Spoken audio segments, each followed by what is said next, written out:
तेज भाई अगेन। शुभाशीष भाई फिर से मिलना हुआ हमारा। हाँ जी हाँ जी। तो ऑफ सीजन ऑलरेडी आउटडोर के लिए, लेकिन टाइमिंग थी 13:65, लेकिन नेशनल रिकॉर्ड से थोड़ा पीछे थे आप अपने। तो आज का रेस देखेंगे, अगर हम हीट भी देखेंगे, सेटिस्फाई हैं अपने दोनों परफॉर्मेंस से? सेटिस्फाइड देखो, फाइनल्स के हिसाब से मैं कहूँगा कि ठीक ठाक था, क्योंकि मेरा फर्स्ट हाफ, अभी मैं फर्स्ट हाफ पे काम कर रहा था, और अगर 60 मीटर होता तो I probably would have clocked a better time in 60 meter of course.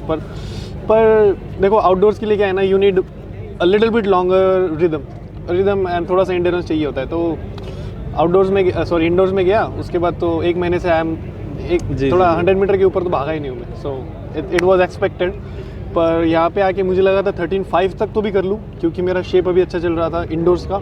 तो मुझे लगा कि वो ट्रांसलेट जल्दी हो सकता है, तो उसको थोड़ा सा टाइम लगेगा, देना पड़ेगा उसको, जो रिक्वायर्ड टाइम है वो दे के तभी वो ट्रांसलेट कर पाऊँगा मैं आउटडोर्स के लिए। तो जैसे मैंने आपसे की, जैसे कि ऑफ सीजन है, ठीक है, तो आपने क्योंकि यही कॉम्पिटिशन क्यों चुना अपना आउटडोर सीजन स्टार्ट करने के लिए? तो नेशनल गेम से काफ़ी अच्छे लेवल का गेम माना जाता है अपने इंडिया में। तो ऐसा नहीं कि मुझे यहाँ पे स्टार्ट करना था मेरा आउटडोर सीजन, बट ये काफ़ी गलत टाइम पे था गेम्स। तो बट मेरा ऐसा था ये, okay why not just play it and see what you can do without the preparation of outdoors. तो ये पहली बार मैंने ऐसा किया कि मतलब जहाँ पे विदाउट प्रिपरेशन आउटडोर्स की ट्रेनिंग ना करते हुए, क्योंकि मैंने पहली बार इंडोर्स का ट्रेनिंग किया इस बार, तो एक काफ़ी अच्छा एक्सपीरियंस था कि वो करके मैं ये किया हूँ। तो it was a learning curve for me of course. And अगर आप अभी इंडोर में ही आपने नेशनल रिकॉर्ड इक्वल किया, वहाँ से आप आए, तो अगर वो हर्डल की बात करूँ, वहाँ पे हर्डल कम होते हैं, तो कुछ ही दिन का गैप था आपके पास, फिर आप सीधा यहाँ पे आए। तो वो एक होता है कि यार नहीं, उसमें हर्डल कम थी, फिर आप दोबारा इस पे वही तो था कि उसमें 5 हर्डल होती है। हाँ जी, इसमें डबल होती है। तो उसके लिए हम लोग ट्रेनिंग करते थे, बस 5 हर्डल की ट्रेनिंग करते थे, या फिर 3 हर्डल की, ओनली स्टार्ट्स और समथिंग। तो लॉन्गर हर्डल के लिए यू नीड रिदम, जैसे मैंने कहा, you need legs, more legs after 5 hurdles you need more legs. तो वो नहीं हो पाया, तो वो काफ़ी एक था एलिमेंट था। मेरे को लगा गिरूंगा ना तो बस गिरने से बचना है, फिनिश करना है रेस। देखो सिद्धांत का थोड़ा सा हो गया, but sorry for him like that. पर हाँ, तो गिरने से बचना था मेरे को, क्योंकि हीट्स में मुझे ऐसा लगा कि ऐसे हो रहे थे, मैगी जैसे हो रहे थे लेग्स। शाशा जोया के साथ भी अपनी ट्रेनिंग की, मतलब कितना कुछ वहाँ से अगर आपने गेन किया हो? मुझे लगता है हम इंडियंस ना बहुत डरते हैं यार कि लाइक आउटडोर, ये जो बाहर के लोग हैं कि वो काफ़ी अच्छा करते हैं, ये करते हैं, क्योंकि वो बिलीव करते हैं कि वो कर सकते हैं। हमारे पास सब है, इंफ्रास्ट्रक्चर भी है हमारे पास अच्छा, फैसिलिटीज़ भी है अच्छी, कोचिंग भी है अच्छी। अभी रिलायंस इतना अच्छा कर रहा है कि हमको बाहर भेज सकते हैं, हम लोग ट्रेनिंग कर सकते हैं ऐसे एथलीट्स के साथ, कॉम्पिटिशन्स कर सकते हैं। तो हमारा बस ये है कि मुझे ऐसा लगता है कि we shoot very low, we need to shoot little bit higher and everything will be possible.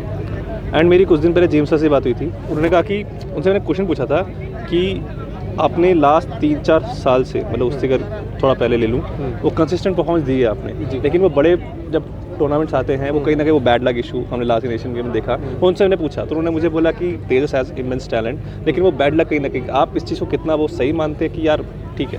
Bad luck नहीं भूल सकता, क्योंकि हाँ मतलब मैं अभी जो चीज़ें कर रहा हूँ, जैसे मैं इंडोर का नेशनल रिकॉर्ड किया, आउटडोर्स का जैसे नेशनल रिकॉर्ड मैंने 2024 में किया, मुझे लगता है मैं वो 1 साल पहले कर सकता था। पर हर चीज़ का एक टाइम होता है, हर चीज़ का एक लर्निंग कर्व होता है। मुझे लगता है कि मुझे वो लर्निंग चाहिए थी, लर्निंग मुझे जब मिली तब जाके वो परफॉर्मेंस आया। तो इट्स नॉट लाइक मुझे बैड लक था या कुछ था, I take everything as a learning curve. तो ऐसा कुछ बैड लक में मैं लक पे अगर डाल दूँगा तो मेरे हाथ में कुछ बचेगा नहीं। तो I try to take accountability for everything what happens to me and that, तो वो मुझे काफ़ी एबिलिटी देता है to control things in my manner. तो खुद पे अगर अकाउंटेबिलिटी लूँ तो आई कैन कंट्रोल इट। और जैसे ही वो एक सवाल मैं आपसे हमेशा पूछता हूँ, इस बार पूछूंगा, लेकिन वो जो कंपटीशन मिलता नहीं इंडिया में, ठीक है, अब वो लास्ट मैंने नेशनल ओपन से पूछा था, बैंगलोर जो हुआ था, अभी पूछ रहा हूँ, लेकिन जिस तरह से आज कंपटीशन मिला या आपको मिलता आ रहा है, तो अगर आप इससे अच्छा, अगर आप बाहर जैसे आपने शाशा जो है ट्रेनिंग की, कितना फ़र्क पड़ता है? बहुत फ़र्क पड़ता है। जैसे मेरी कोच से बात हो रही थी, coach was like you are going to run alone here basically.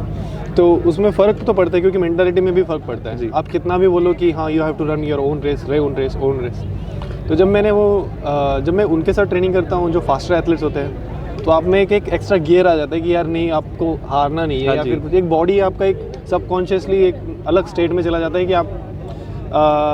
कि आपको हारना नहीं है बेसिकली, क्यों हारना एक आप में इंस्टिल्ड है कि आपको जीतना है। तो वो एक कहीं ना कहीं चीज़ होती है कि जब कंपटीटर्स अच्छे होंगे तो आपका भी गेम एक लेवल अप हो जाएगा।